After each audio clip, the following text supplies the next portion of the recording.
হয় দেখলে চমকে যাবেন। আমি একটা কালো ক্লিপ আর একটা আইলাইনার নিয়ে নিয়েছি W7 এর। কালো ক্লিপের সামনে যে গোল গোল মাথা থাকে সেটা আমি প্রথমে ছুটিয়ে নিব হাত দিয়ে, পরে দেখতে অনেকটা এইরকম হয়ে যাবে। এখন আমি কালো ক্লিপের ভিতরে আইলাইনার দিয়ে দিব।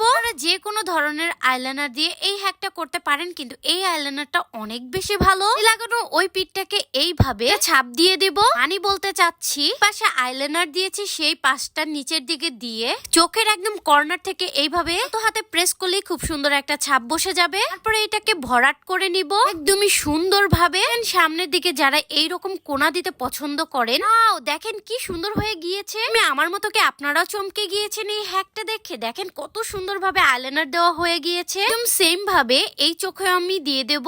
হলো যারা আইলাইনার দিতে পারেন না তারা এইভাবে খুব সহজে দুইটা একদম সেম আইলাইনার দিয়ে দিতে পারবেন। ওয়াও, দেখেন কত সুন্দর হয়েছে।